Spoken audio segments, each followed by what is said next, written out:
Welcome to 99 TV. నేను లక్ష్మి. గత 2 రోజులుగా భారత స్టాక్ మార్కెట్లు వరుసగా నష్టాలలో ముగిశాయి. సెన్సెక్స్, నిఫ్టీ సూచీలు గణనీయంగా పడిపోవడంతో ఇన్వెస్టర్లు భారీగా నష్టపోయారు. ఈ 2 రోజుల్లో మొత్తంగా 7 లక్షల కోట్ల మేర సంపద ఆవిరైపోయింది. ఐటీ రంగం తప్ప మిగతా అన్ని రంగాలకు కోలుకోలేని దెబ్బ తగిలింది.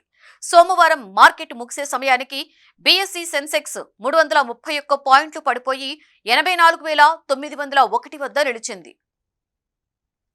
ఎన్ఎస్ఈ నిఫ్టీ కూడా 109 పాయింట్లు తగ్గి 25,960 వద్ద స్థిరపడింది. మిడ్ క్యాప్, స్మాల్ క్యాప్ సూచీలు కూడా వరుసగా 0.27%, 0.83% మేర దిగజారాయి. శుక్రవారం నుండి సోమవారం వరకు కలిపి సెన్సెక్స్ మొత్తం కూడా 732 పాయింట్లు కోల్పోయింది. బీఎస్ఈ లిస్ట్ లో ఉన్న కంపెనీల మొత్తం విలువ 476 లక్షల కోట్ల నుండి 469 లక్షల కోట్లకు తగ్గింది. దీంతో ఇన్వెస్టర్లకు భారీ నష్టాలు వాటిల్లాయి. మార్కెట్ పడిపోవడానికి పలు కారణాలు ఉన్నాయి. ఇటీవల సూచీలు ఆల్ టైమ్ హై స్థాయికి చేరువ కావడంతో పలువురు ఇన్వెస్టర్లు ప్రాఫిట్ బుకింగ్ కోసం తమ షేర్లను అమ్మడం ప్రారంభించారు. భారత్ అమెరికా వాణిజ్య ఒప్పందం ఆలస్యం అవుతుంది అనే ఆందోళనలు కూడా మార్కెట్ పై ప్రతికూల ప్రభావం చూపాయి.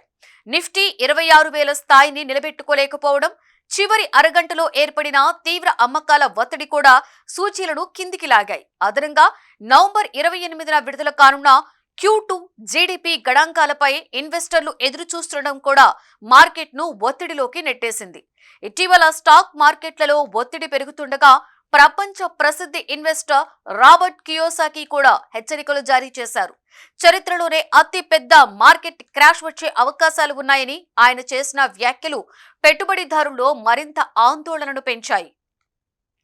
నిఫ్టీ 50 సూచీలో తాజాగా ఎస్బీఐ లైఫ్ 2.60% పెరిగి టాప్ గైనర్ గా నిలిచింది. Tech Mahindra 2.42%, Eicher Motors 1.62% లాభపడ్డాయి.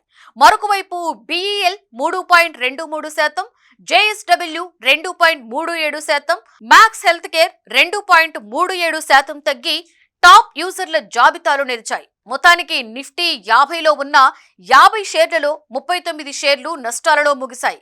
రంగాల వారీగా చూస్తే ఐటీ రంగం మాత్రమే 0.41% లాభాలు చూపించింది.